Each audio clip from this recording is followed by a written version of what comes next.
Welcome everybody to our ongoing study. Welcome to those of you that are joining by video. And before we jump in, I've got a bad habit of jumping right in because the story is so exciting without a word of prayer. So I'm sorry, Joe. You were relieved of your reminding duties tonight. Let us bow our heads and go to the Lord in prayer. Most wonderful and gracious Heavenly Father, once again, it is so exciting to be here in your holy space, Lord, to try to find out more about this Bible story, more about you and how everything that you have for us points to Jesus Christ, our Lord and Savior. And God, I know we're so far back in the Old Testament right now, we can't quite see that yet, but you will reveal it in time. And it is so exciting for us to be here to see as you frame by frame, chapter by chapter, book by book, open up that picture for us.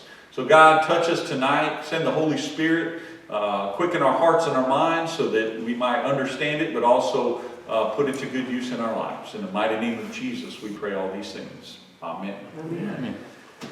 Okay. That's okay. I'm telling it at a fast pace. This is actually one of the few Bible studies that I teach where I say you don't really need a Bible for this study. It's just a story time with Pastor Richard. FSA now. I'm just telling the story. Okay. So we're going to be Need to get them going. We're going to be in the book of 1 Kings tonight. We finished up 2 Samuel last week, so we're in 1 Kings tonight. And the first thing that I've got the first observation I have for you, and this might sound a little crude coming from your pastor, but it's hell to get old, isn't it? Yeah. I figured with this group that would resonate. Well, it's a joy to get old. The way my brother-in-law said it when Daddy was already gone and Mama had gotten down to where her age was affecting her. He said, this is getting old, ain't it? What it's cracked up to be. Well, that's right. Well, it's not for us, and guess what? It wasn't for King David either. As great of a man as he was, he still succumbed to the ravages of time in his life. And when we find him in the book of 1 Kings, poor David, he's very old, and he couldn't even keep warm. They'd pile these covers on him, and he just could not get warm. So some of his royal attendants says, hey, you know what? We got to do better by the king than this. They said, hey, let's search throughout the land and find a beautiful young thing to keep him warm and to look after him. And so they searched throughout all the kingdom, and they found a Shumanite by the name of Abishag, and she was a beautiful young lady. And she would, when the king was cold, she would climb into bed with him and lay with him to warm him up. Now, the author of the book of Kings is very clear to point out here that it was not sexual in nature. It really was just about keeping the king warm. Now, I don't know why the author would go to such great pains to talk about how beautiful she was, and then say, yeah, but nothing was going on. But anyway, she took care of the king in his old age. Maybe he had reformed his way. Yeah, he learned his lesson with Bathsheba, right? Maybe he needed 2 young, beautiful women. That could have been. Well, he only got one, so that's. He's old. While poor old David, who can't keep warm, is laying in his bed trying to stay warm, one of his sons, his second oldest son, remember his oldest son Absalom was killed in battle when he rose up against his father. Right. You'd think the next in line would have learned from that whole debacle, but he didn't. So his son Adonijah makes a power play. Now he knows, because his dad has said, that his younger brother Solomon is supposed to be the king when David dies. But Adonijah, he says, you know what? I can't stand the thought of that snot-nosed little kid jumping ahead of me because I'm the next in line. I think I'm going to be king. And so he starts to make a bid for power while his dad is down and out. And so he gets all these chariots together. He basically puts a coalition together, some army folks.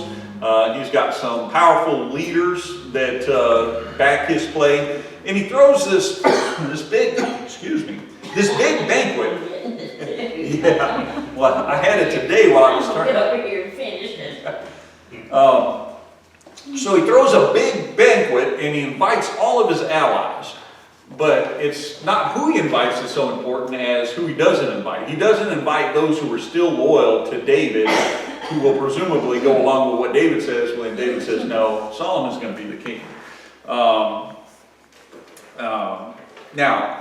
like I said, a lot of powerful people threw their fortunes in with Adonijah and backing, but some key figures from David's government did not. So there was Zadok the priest, Nathan, who was the prophet, the one who called him out with his hypocrisy of sleeping with Bathsheba, and there were some others that did not support Adonijah. When word got back to Nathan and to Bathsheba, well, first Nathan goes to Bathsheba and says, hey, did you know that Adonijah is making waves about being the king? He's already gotten people to proclaim that he's the king. And Bathsheba says, well, that's not right, because David made me a promise that my son Solomon would be the king. And Nathan says, maybe you want to go in there and just tell David what's going on and give him a piece of your mind. Say, hey, didn't you make a promise to me? And so Bathsheba says, yeah, I guess I can do it. He said, well, here's what we'll do. He says, we're going to double down on this just to make sure it's effective. He says, so you go in, remind David of that promise, tell David everything that Adonijah is doing, and at just the right time, I'll come in, make it seem like I'm coming in as a third party that doesn't know about this, and I will tell him the same thing. And so between both of us, David's going to have to listen and do something about it. And so she does. She goes in and she kind of lays it all out. She goes, King, you remember this promise that you made to make my son Solomon king? So, yeah, I remember it. Well, is that still your plan? Yeah, it's still my plan. She goes, I guess you didn't know that Adonijah is out here making plans to become the king. And he says, first I've heard of it. And about that time, the door busts open. Somebody says, hey, king, old Nathan the prophet's here. He really needs to talk to you. He said, well, send him in. Well, Bathsheba must have stepped outside. Nathan comes in and says, hey, king, didn't you say Solomon was going to be the king? Yeah, that's what I heard. That's what I said. He's like, so you didn't tell Adonijah that he could be king? It's like, no, this is the second time I've heard that today. I never said that. Well, king, that's what's going on. You might want to nip that in the bud. And so he ends up calling Bathsheba back in, and he doubles down on his promise that her son Solomon will be the king. Now, David, I'm sorry, go ahead. I was going to ask you a question. I know that in most of the traditional tribes, the eldest son was the succession to the king. Mm-hmm. However, with David and them being selected by the priest through God, why aren't they doing the same thing for Solomon, since he's not his first son? I'm not sure. That's a good question. I don't know if there was a divine inspiration behind Solomon. I'd have to go back and read and see if we missed something. Does anybody remember that in 1 or 2 Samuel where God had said Solomon was going to be the king? Because remember, God picked Saul. God picked David, and David was the youngest of 7 kids. But do we remember anywhere where God specifically said Solomon, who was a younger son, was going to be king? No, I don't. I don't remember either. So. And then the firstborn of him and Bathsheba was stricken. Right. So that's why. But he already had kids before he. He had kids before her. Right, before her. So that's where Absalom and Abinadab come in. They would be Solomon's brother from another mother. But yeah, I don't know. I'm guessing there was probably some divine promise from God somewhere that we weren't made privy to, maybe because it wasn't necessarily germane to the argument at that point. But at any rate, Solomon is going to be the choice. And David tells Bathsheba, he makes a promise to her, an oath to her, that he says, I will surely carry out this very day what I swore to you by the Lord, the God of Israel. Solomon, your son, shall be king after me, and he will sit on my throne. And so what he does is he calls in Zadok the priest and Nathan the prophet and this guy named Benaiah. And he says, look, I got a job for you guys. You're going to install Solomon as the king. I know you guys are loyal to me because you weren't invited to that party that my knuckleheaded son over there is throwing, trying to be the king. So what you do, you take Solomon down to Gihon and anoint him as the king. Now, evidently, Gihon was really close by to where Adonijah was throwing his great party. So they put Solomon on David's mule. Folks, this is one of those hyperlinks that I like to tell you about. Where else do we, in the Bible story, do we find a mule or a donkey? On Sunday. On Sunday. Palm Sunday, right. We also see it with Balaam riding the donkey, the talking donkey.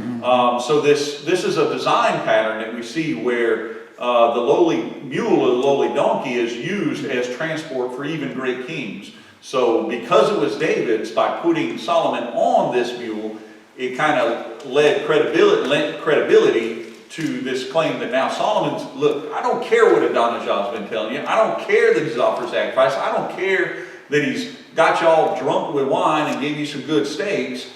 Solomon's going to be the king. So he rides this mule down to Gihon, accompanied by Zadok, by Nathan, and other prominent figures. He is proclaimed king, and then, of course, all the ruckus is so loud it's shaking the ground, and then Solomon goes back and sits on his father's throne. So he's sitting on his father's mule, then he ends up sitting on his father's throne. I think at this point there can be no question whatsoever who is actually the king now. In the meantime, Adonijah is hearing this ruckus. He's like, what the heck is going on out there? And somebody comes in, he's like, king? He says, man, I know you. You're a great guy. You must be coming with great news. Almost sounds like a president we had in not too distant past when somebody comes in, he's like, I know you got some great news for me. Well, not so much, king. You know your brother Solomon? Yeah, what about him? Well, they're over there making him king right now. So you think you're king? They're saying he's king. And what's more is he's went back and sat down on your father's throne. Well, Adonijah, he hears this news. Oh, thank you so much. That's going to help immensely. So he hears this news, and it kind of disturbs him. Meanwhile, his guests, they get afraid. Nothing good can happen when two people are claiming the same political office. No good can happen. And in these times, it usually would have meant a bloody war. Nobody wants to get caught in the middle of that. So all of Adonijah's guests, who were just moments before hooping it up with him, saying, oh, long live King Adonijah. Man, you're the greatest ever. You're the king. You're our guy. Well, they turn and run like rats off a sinking ship. I mean, they're gone. They're like, we don't want to be around when Solomon comes for this guy. Adonijah, he is scared of his brother because he knows that there's only one outcome to this that will solve it. One of them's got to die. All the cards are with Solomon right now. So he goes and runs into the well, they didn't have a temple. He runs into the tabernacle, into the place where the Holy of Holies is, and he grabs on to the horns of the altar. And he lashes on, and he ain't letting go. And the priests are there like, man, come on, let go, get out of here. No, because if I come out of here, Solomon's going to kill me. He says, the only way you're going to get me out of here is if you can get me an assurance from Solomon that he will not kill me. And Solomon says, this is how Solomon puts it, he's like, if he is found to be an honorable man, I won't harm a hair on his head. But if he turns out to be an evil man, he's a dead man. Well, he takes that as a good enough assurance. I'm sure he's like most of us, thinks he's pretty good, even though he's done some bad things. He's like, okay, I'm pretty honorable. I guess my brother's not going to kill me. And so he lets go of the horns, comes out, kind of capitulates to Solomon, says, I guess you're the better man. I guess you're the king and I'm not. And Solomon sends him on his way. True to his word, doesn't kill him yet, sends him on his way. Yeah, there's a whole lot of killing coming. Poor Miss Paula, you know, she would, Miss Paula, if you're watching, we make fun of you every week, but it's still funny. She was quite abhorred by all the killing and everything that was going on in that story that one night she was with us. In chapter 2, David is on his deathbed now. He's about to die, and he has some last minute words for his son. He advises Solomon to maintain obedience to the Deuteronomic law, to the law that we went over it a couple of times, first in Exodus, then in Deuteronomy. Well, David is reminding his son, say, look, everything we got, everything God has done for us is because we have done our best to remain true to the law. And you remember, the whole reason the law was given was to ratify a covenant between God and God's people. He says, if you do these things, all will be well for you. If you don't do these things, well, there's going to be some curses in your life. So Solomon is reminded of that. And that would have been standard fare for most father-sons who, passing on a high position like that, to remind his son of how things went before and why they have their power the way they do. So he passes that on, but the covenant that's mentioned that David is talking to Solomon about, it's much more conditional on being obedient to God than God has led on in the past. I mean, David is really hammering this home. He's like, son, if there's anything you've ever heard me say and taken to heart, let this be it. Be obedient to God. That is where our promise lies. Be obedient to God. But then he has some other words for me. So, okay, so you know what you got to do to stay good with God, right? Now let's talk about some unfinished business I've got. He says, Joab, the commander of my armies, you know him. Solomon says, yeah, old Uncle Joab, I remember him. He's been around since forever. It's like, yeah, well, he served me well, but on 2 different occasions, he's spilled innocent blood. He's killed commanders of my armies that didn't deserve to be killed. He says, I didn't handle that business, but son, you're going to be a wise man. You know what to do. You don't let him go unpunished. You bring his gray head down to the grave. Or he said, don't let his gray head go down to the grave in peace. In other words, kill him. Kill him. Take him out. And then he says, yeah, that guy Shimei, do the same thing to him. Shimei. He rained down curses on me. Now, you remember, we talked about Shimei. When David was running from his son Absalom, this guy who was a member of Saul's household, he was throwing dirt clods at him and rocks and cursing him and all that. And of course, when David then ends up victorious over Absalom, he's coming back, he's like, oh, king, hold on, I think I might have said some things in anger that I might not have meant. Please don't kill me. David's like, you're good. We're good. Don't worry about it. David hadn't forgotten. So he's telling his son Solomon, he's like, that sorry sound scoundrel, he thinks he got away with this? Handle your business when I'm gone. Bring his gray hair down to the grave with blood. In other words, take him out. Is he the one that had the bad feet? Nope, that was Mephibosheth. No, Shimei was, he was also, Mephibosheth was from Saul's grandson. Now this was another relative of Saul's that saw his opportunity when he thought David was going to be overthrown by Absalom and cursed him and just gave him grief everywhere he went. Yep. And of course, Joab wanted to have him killed. And David's like, nah, let him go. I mean, he's got a right to be mad. I mean, I wiped out his whole family and all. But David hadn't forgotten. David just was biding his time. So now, before David dies, he puts 2 contracts out. 2 contracts, 2 hits. And then David dies. When he had died, he had reigned a total of 40 years as king over Israel. His first 7 years, he was his base of operations was in Hebron, and then after 7 years, he conquered Jerusalem, which was a Jebusite city, not an Israelite city, and he set up a shop there, and he ruled from Jerusalem for 33 years. So total of 40 years. Now, dear old dad's gone. Now Solomon is the man. His son, or his brother Adonijah, who they're on speaking terms, but remember, this is a guy that was hanging on to the horn saying, I ain't leaving here, he's going to kill me. So he's already on thin ice with his brother. He goes to Bathsheba, which I don't know if I would consider, in plural marriages, would that be a stepmother? I guess we'd call it. Not really, but kind of. Sister, wife, mother. There you go. So anyway, he goes to Bathsheba, Solomon's mom, and says, Bathsheba, I got a favor to ask of you. And she goes, all right, speak. He's like, what I'm about to ask you, I want you to make sure it happens. She goes, we'll see. Why don't you tell me what it is? She goes, I know if you ask your son Solomon for this, he won't refuse you.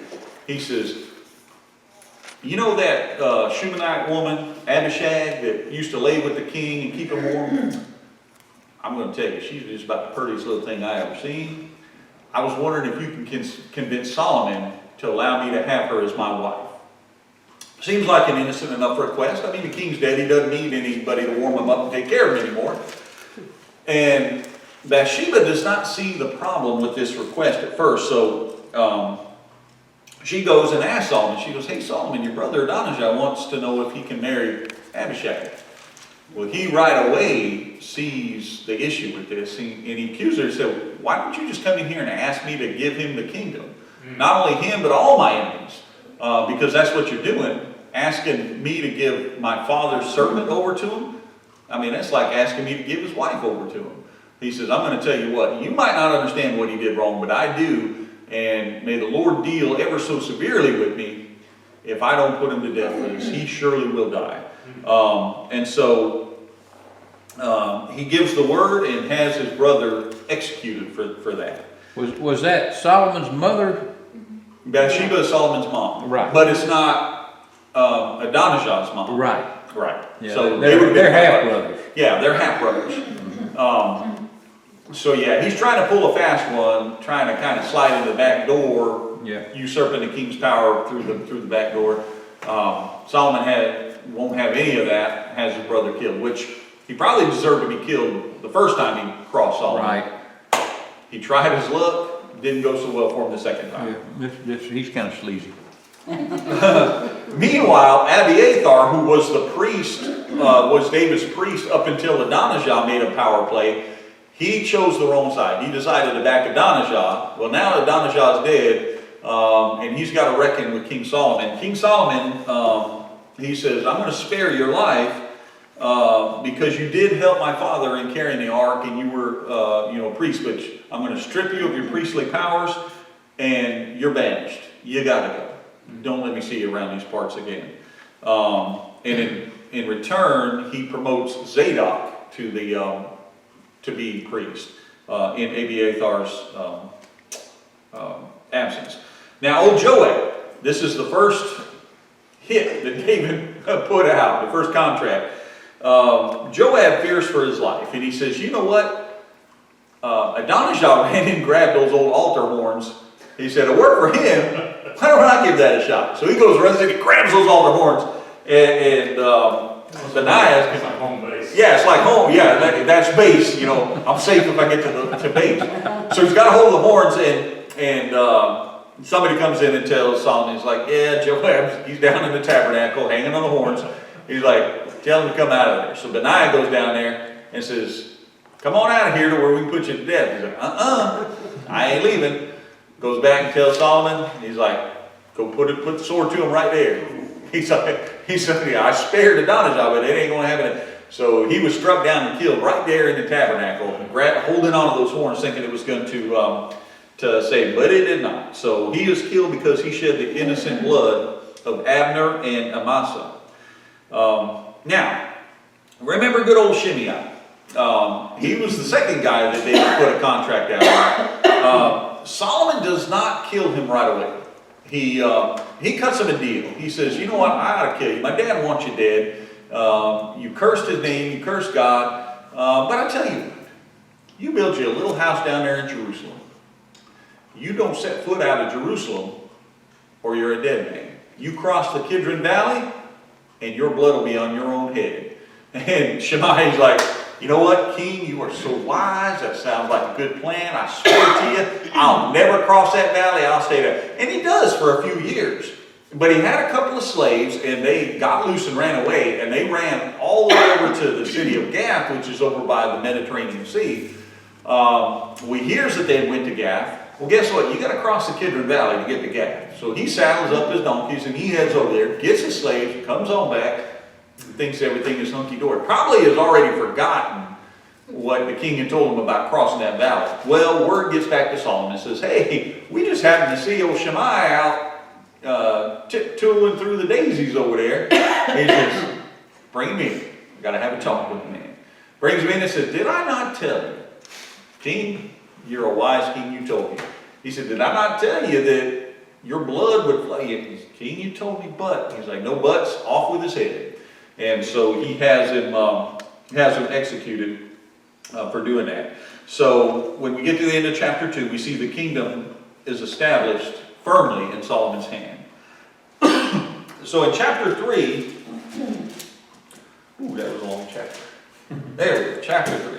So in chapter 3, we got a lot of stuff happening. The first thing happens is Solomon makes an alliance with Egypt. So right now, his kingdom extends from the Euphrates River way up north, almost, well, north of modern-day Syria, almost into Iraq. From the Euphrates River all the way to the border with Egypt. I mean, he's got this big swath of land. Well, he also makes an alliance with Egypt. He ends up marrying the Pharaoh's daughter. Ain't no better way to cement a good alliance than to marry into the kingdom. Now, the one thing, he followed in his father's footsteps in as much as he loved God and he was obedient to the commands, except that he offered sacrifices, extravagant sacrifices at all the high places. And remember, that's a no-no in God's eyes, because that's worshiping other gods. That was the whole thing that got the people before the Israelites in trouble. But God doesn't punish him right away. God comes to him in a dream. Let's see, where does he come to him? In Gibeon. So he comes to him in Gibeon in a dream, and he says, Solomon, what do you need from me? Ask for anything you want, and I'll give it to you. And Solomon thinks for a bit in his dream, and he says, you know, man, this is like a genie with 3 wishes, only it's one wish. Man, what should I wish for? He's like, well, I could wish for lots of money. That'd be kind of nice. I could probably wish for all my enemies to be killed or for me to have great honor. Yeah, that'd be nice. He says, you know what? I've got a big kingdom to run here, and I realize I don't know anything about running kingdoms. My father was a great man, a great king, but man, I'm not half the king that man was. He says, so God, I tell you what, you've given me such a great job to do without the tools to do it. Give me knowledge and wisdom to lead your people in the right way. And God says, really? That's what you're asking for? Solomon says, yep, that's what I need, wisdom and knowledge. God said, I'm going to tell you what, kid, you know, for a youngster, you know what to ask for. He said, you could have asked for all this money. You could have asked for your enemies to fall before you. You could have asked for honor and glory. You see, you didn't ask for any of that. You just asked for wisdom and knowledge. He says, I'm going to give you wisdom and knowledge. You're going to be one of the wisest men that ever lived. People are going to be talking about your wisdom for ages to come. He said, but I'm also going to give you the things you didn't ask for. So you will have wealth, you will have power, you'll have glory, and you're going to be a wise man. Well, Solomon wakes up and realized it was just a dream, but he knew that the Lord had spoke to him. So he goes on back home to Jerusalem, and at some point, the author chooses to use a story that happened to just illustrate for us just how wise this man was. So there were 2 prostitutes that lived together in the same house, and they both had children right around the same time. And they must have shared like a communal bed where the kids and the mamas and everybody slept together. Well, one mama rolled over on her baby in the middle of the night and smothered it to death. Well, she wakes up first in the morning, notices that her kid's dead, looks over, sees the other lady sleeping, her baby's fine. Does the old switcheroo, right? Yep. So the other lady wakes up, sees that her child's dead, and then starts looking a little closer and says, I don't think that's the kid I gave birth to. That kid's way too ugly to be my kid. Well, at any rate, what happens is this ends up before King Solomon, because both women are claiming that the baby is theirs. And so they recount the story, and Solomon says, gee, how do I figure this one out? He said, I know. Somebody bring me a sword. So one of his attendants bring him a sword. He says, here's what I want done. I can't give the baby to one or the other because I don't know truly who it belongs to. But I tell you what, we'll take the sword, we'll chop that baby in half, and then each of you have half a baby. Problem solved, right? One of the ladies like, absolutely. absolutely, problem solved. If I can't have the kid, neither one of us will. And the other lady, she goes, you know what? I tell you what, King, let's not do that. Just give the child to her. King Solomon says, give it to that woman. Because only a mother would give up her child to keep it from being harmed. That other lady surely is not the mother. And people were going like, wow, man, that is, King, you are so wise. And so the word of his wisdom got around, and all of Israel stood in awe of his wisdom. Now in chapter 4 starts off with a listing of all of his officials and his governors. And I'm not going to go through them because there's just a whole bunch of names there. If we were doing an in-depth study, those would be important, but for an overview, it's not. He did have a total of 12 districts in his kingdom, and they were ruled by 12 governors of those districts. And what they did was those governors were responsible for providing provisions to the royal household, kind of like their take on the modern IRS system, right? Everybody's got to do their fair share to support the central government. Each one of the districts were tasked to provide provisions for a month. So there's 12 districts, 12 months. Damn, that works out pretty good. Now these were Solomon's daily provisions. These were provisions that were provided by each district for a month, but these were every day. And the reason was because the people of Judah and Israel were numerous as the sand. I told you how big of a kingdom he ruled. And so it took a lot for a government to rule over that. It took a lot to keep a government going. So every day he would get 5.5 tons of flour, 11 tons of meal, probably cornmeal, 10 stall-fed cows, only the best for the king, right? 20 pasture-fed cows, 100 sheep and goats, and then deer, roebuck, and choice wild fowl. So all kinds of wild game. That is just the food provisions that were provided each and every day to keep Solomon's government running. Now God gave wisdom, great wisdom and insight to King Solomon, and his fame spread throughout all the nations, all the surrounding nations. The writer here of Kings, the author, tells us that he spoke 3,000 proverbs. Think about it. The book of Proverbs, much of it is attributed to King Solomon, as well as the book of Ecclesiastes and possibly the book of Song of Solomon. And even you put those together, don't even come close to 3,000 proverbs. So Solomon had many, many more wise sayings than ever made it into the Bible. He also wrote 1,005 songs, the author tells us. So, I mean, he was a prolific writer, and he spoke wisely about all of God's creation. He could talk about anything that had to do with God's creation and do it with wisdom and knowledge. And people came from all over just to hear Solomon speak.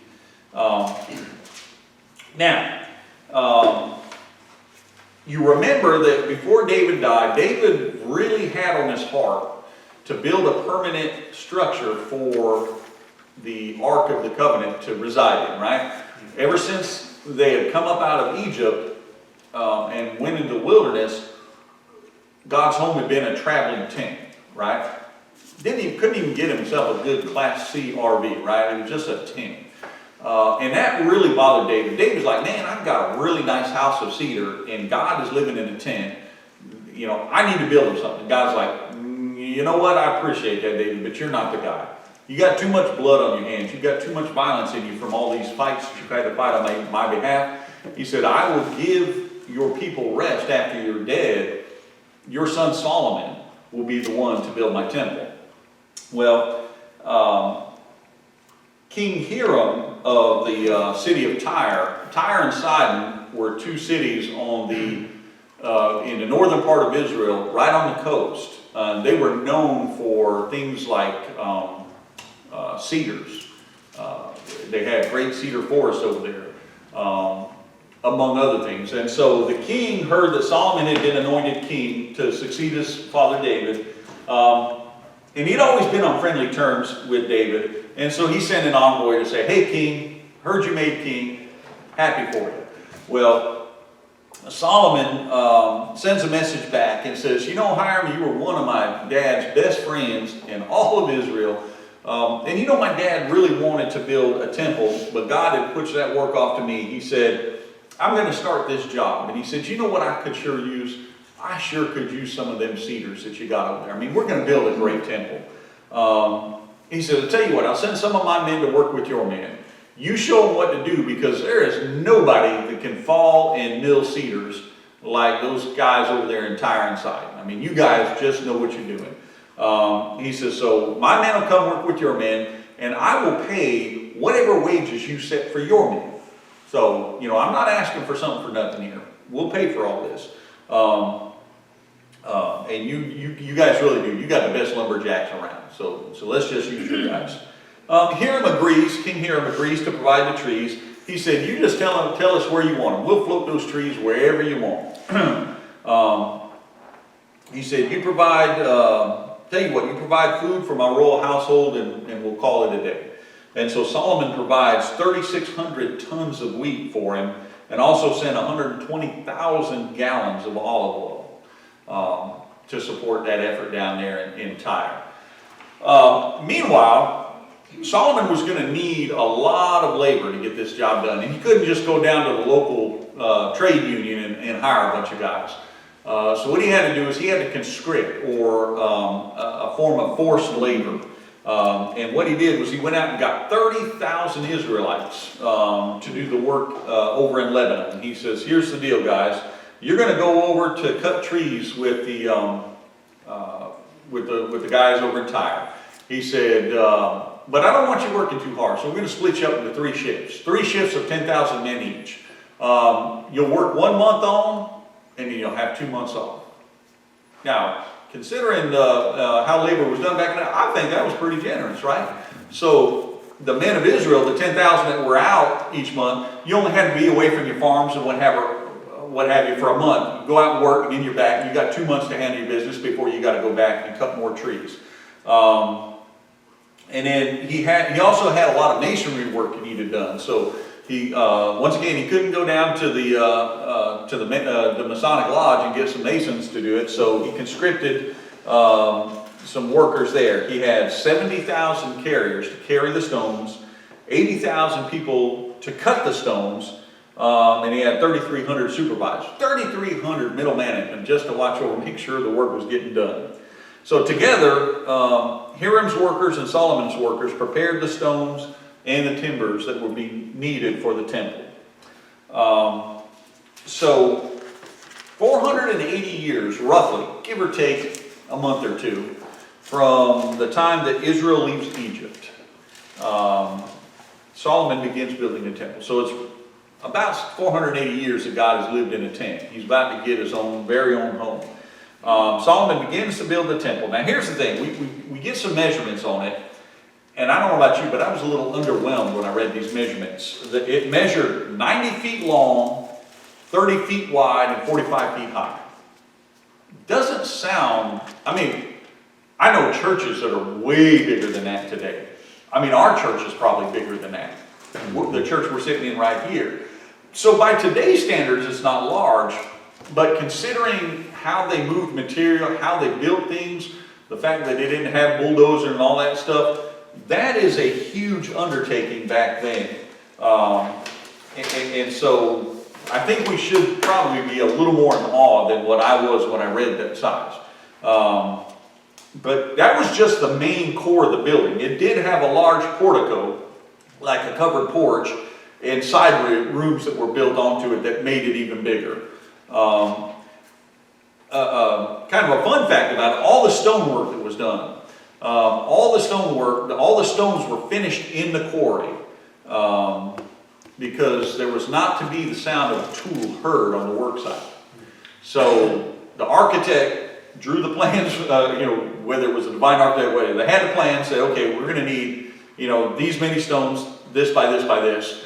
Go to the quarry, have them cut, have them completely dressed and finished there. You bring the finished stone here and set it into place. We don't want any chisels or any saws or anything working here. God then speaks to Solomon about the temple, and he says, look, if you obey me, I will fulfill through you the promise that I made to your father David. He says, I will live among the Israelites and I will not abandon my people. In other words, he's saying, if you're faithful to the promise that your father made, when you get this house built for me, I'm going to move into it and I'm going to stick around for a while. I'm not going to abandon you. I will be your God and you will be my people. Solomon then finishes out the temple with all kinds of spectacular finishes. The rest of chapter 6 really talks about all the fine finish work that he did with the gold overlays and the cedar wood and all that. And then we're told that Solomon finishes building the temple in 7 years. So it took him 7 years to build this building. In chapter 7, next up, Solomon decides to build himself a palace. He said, I got God a house, now it's time for me to have a nice house. It takes 13 years for him to build his house, so almost twice as long as it was to build the temple. Here's how big Solomon's house was. It was 150 feet long, 75 feet wide, and 45 feet high. So we're talking almost twice as big as the temple. He had a colonnade that was 75 foot long and 45 foot wide, also had a covered entrance over it. So this is, this is going to be a fine palace for a king. But that's not, that's just going to be the man cave. His wife also needs a palace. So he builds a whole separate palace for his first wife, which was Pharaoh's daughter.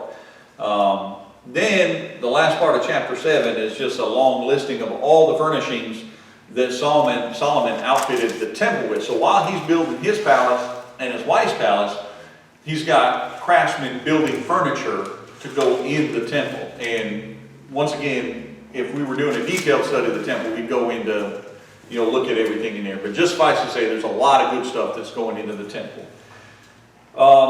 In chapter 8, the temple is built, it's ready. It's time for God to move in. Remember, the Ark of the Covenant was the symbolic dwelling place of the Lord. Now, the only thing that was in it, well, let's see. We'll talk about what was in it.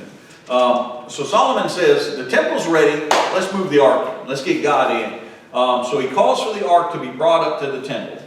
Remember when David brought the ark into Jerusalem? I don't know, several weeks back we talked about this. And they would take 6 steps, stop, and have a sacrifice. 6 more steps, stop, have a sacrifice. In the meantime, David is just dancing. You know what? I just had this thought. How many of you remember the cartoon Snoopy? Right? And when Snoopy dances, he's got his head thrown back and his feet just going, and his head's out. I can almost imagine David being that happy when he's dancing before the Lord. He was so happy it made his wife mad. I mean, she couldn't stand it. She must have been a Baptist at heart. That's what it was.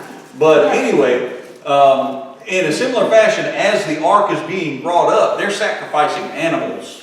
Left and right, as the ark is being brought up to the temple. In fact, they sacrificed so many animals that the author tells us they couldn't even be counted. That's how much sacrifice was going on. They take and place the ark in the inner sanctuary. It was what I was talking about this morning in the sermon, the most holy place, or the Holy of Holies. Now the ark itself was empty except for one thing. They had placed in it a copy of the tablets that had the law inscribed on it that they'd gotten 480 years earlier at Mount Sinai when they come out. So that was all that was in there. The priests leave the room, and all of a sudden the glory of God comes in and fills the temple. It's so full of this smoke. Remember, God went before the Israelites when they traveled around during the day in a pillar of smoke, and at night it was a pillar of fire. So this pillar of smoke comes in, and it just fills the temple. It's so full of smoke in there of the glory of God that the priests can't even stay in there. And so they bail out. So God is now in his house, and Solomon then starts off, he blesses the people, talks about how great God is, gives this great blessing to the people. Then he dedicates the temple. He starts with a prayer before the altar. He goes in and he prays, and then he turns around and blesses the people again. And then he tells the priest, he's like, you know what, this is a great occasion. Let's have some sacrifices. I know we already sacrificed so many animals we can't even count them all, but let's sacrifice some more. So they sacrificed 22,000 cows, 120,000 sheep and goats. And this was not something that they did in one day. I mean, they had a party.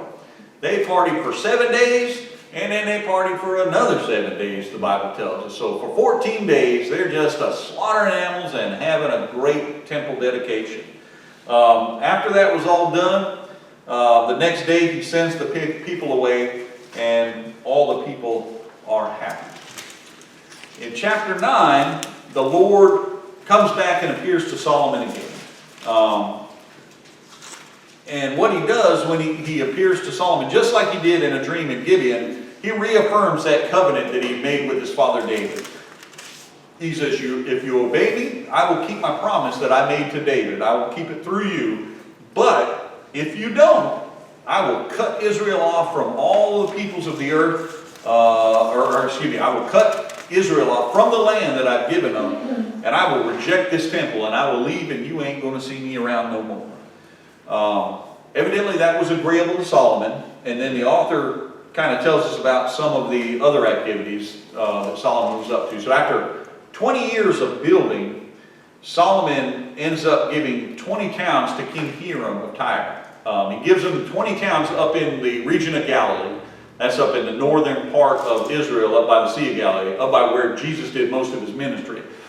Well, Hiram says, man, I got 20 new towns. Let's go see what that's all about. And he goes out and he takes a tour of them and he says, I don't know why he bothered to give me these old rundown towns. These things suck. He said, they're terrible, man. And he ends up calling them something Kabul, like Kabul, Afghanistan. Well, that name in Hebrew means good for nothing. And so he basically said these towns are good for nothing. And he's probably mad because of all that he had done for King Solomon. He'd even just sent him like a couple of tons of gold. And all he got was these 20 sorry old towns. We're told that Solomon used slave labor for most of his work. Remember the original inhabitants of the land that when Joshua and company went in, they were supposed to kill everybody, and they didn't? Well, those people still resided in the land, and Solomon went and made them slave labor. So he enslaved them, but he never enslaved any of the Israelites. The Israelites were used as hired labor, as overseers, supervisors, what have you, but he never enslaved any of his own fellow Israelites. Interestingly enough, although they're not known as a seafaring people, Solomon built ships, except his people didn't know how to sail them. But guess who did? The Egyptians. Well, Hiram, the king of Tyre. So the folks that lived on the seashore knew how to sail them. So Hiram says, I tell you what, I'll give you the men to sail the ships, and we'll split the bounty when the ships come back. Well, the ships bring back about 16 tons of gold just in 1 hour. So, in other words, I think they're supposed to be painting a picture for us about how much God is blessing Solomon. Because of Solomon's obedience, because of his wisdom, because his heart is right with God like his father David, God keeps blessing him. Well, in chapter 10, we'll call it a night after chapter 10, word gets around, and this lady down in the southern, I think it's probably the southern part of Egypt, named Sheba, the queen of Sheba, hears about this guy named Solomon and his special relationship with God. And she goes, you know what? I wonder if he is as smart and as wise as everybody says he is. She goes, I think I'm going to go check this out for myself. So she goes to test him with some very hard questions that only the wisest of the wise would know the answers to. But she didn't come empty-handed. She loads herself up with a large amount of spices and treasure and gifts, and she comes to Jerusalem, and she has a little talk with Solomon and asks him all of her questions, and they talk at length, and he answers all of her questions. None of them were too hard for him, and she is just so awestruck at how wise this guy is. And she commends him for his wisdom and for God's favor on him. And she ends up giving all these gifts that she brought with her to Solomon Solomon reciprocates and gives back to her. Now, we're not necessarily, I think this is something we should infer out of this. It's not explicitly given to us.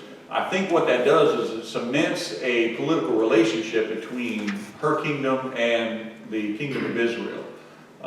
Some sort of political alliance there, which I'm not familiar enough with this to say it's a hyperlink that we need to see later on in the Bible, but I think it is. I know we'll see this brought up in two of the Gospels. Matthew and Luke both have a link back to this story, talking about the Queen of Sheba and then Solomon. So, but anything beyond that, I'm not sure. Then the author takes a little bit of time to give us an account of all of Solomon's riches and his splendor, all of his possessions, and there's a whole long list of them there. But it really does paint us a picture that Solomon was greater than any other king on earth. Not just any other king in Israel's history, but any king on earth.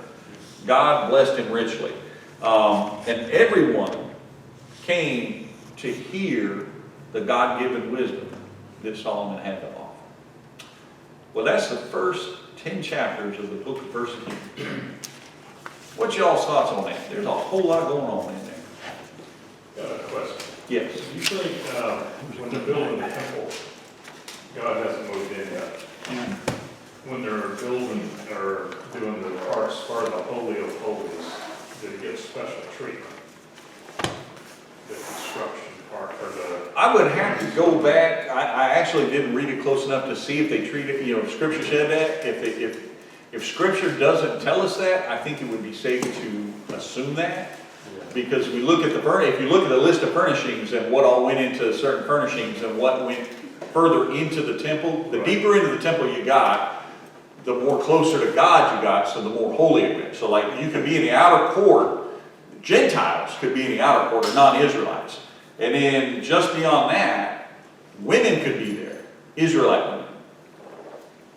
They were like a step up from Gentiles. And then from there, the men could go into this certain court, and then priests in general could go inside the temple, but only one priest, appointed by God at the appropriate time, could go into the Holy of Holies. So it's the same way with furnishings. We see how things progressively got. So I'm sure that even just a building I of just it. wonder if they had to do sacrifices or Oh, whatever. yeah. Well, To cleanse the... to prepare it. To cleanse the preparers that were building the... You know what? It's not said, but I think it's safe to assume that. Because they would have still been under the sacrificial system even before the temple was built. They were still sacrificing. You remember all the way back in Leviticus, they had sacrifices that would be done every day, every week, every month, special occasions, every year. Those have still gone on, and so I think that they probably would have had special ones for the people preparing the materials that were building, especially the Holy Holies. I think that's a safe bet. Theologically, it makes sense to me. And I don't mean to take that time, but I wondered why King David couldn't build a temple. Would it have been like a fortress? I mean, would it have been different than a man of wisdom? Would it have been a... David was a man of battle. I mean, was there a physical reason? Like it looked like a castle more than a... No. I don't necessarily think so, because God would have given It him, was just the man himself. he had blood on his hands. Right. Yeah. He had blood on his hands. And remember, I said it this morning in both services, that God cannot tolerate unholy, and we are called to account for the spilling of human blood, right? That's, although even when God ordains it, even when God demands that we be guilty of spilling human blood, or we're called to do that, it's almost like a catch-22. You've got to do it because God told you to, but once you do it, you're guilty of spilling the lifeblood of a fellow human, and there still has to be some recompense for that. I'm not going to say that you can go specifically in the Bible and see that word for word, but theologically, I think I'm on pretty solid ground that, that's one of the reasons why David wouldn't have been, because he had that blood on his hands. God's like, look, I'm going to give somebody that's got a fresh start a shot at this. He says, man, I've been traveling with you in a tent this long. What's a few more years? Let's wait on Solomon to do this thing for us. Yeah. I'm particularly struck by the fact that Solomon, as a wet behind the ears king, was making offerings at all the high places instead of where he was supposed to be, which I don't know if that means he was sacrificing to foreign gods or not, but God seemed to just kind of look right over that when he met with him the first time and Solomon asked for wisdom. So I'm kind of struck that sometimes God really gets aggravated by these things, and sometimes he seems to just let them slide a little bit.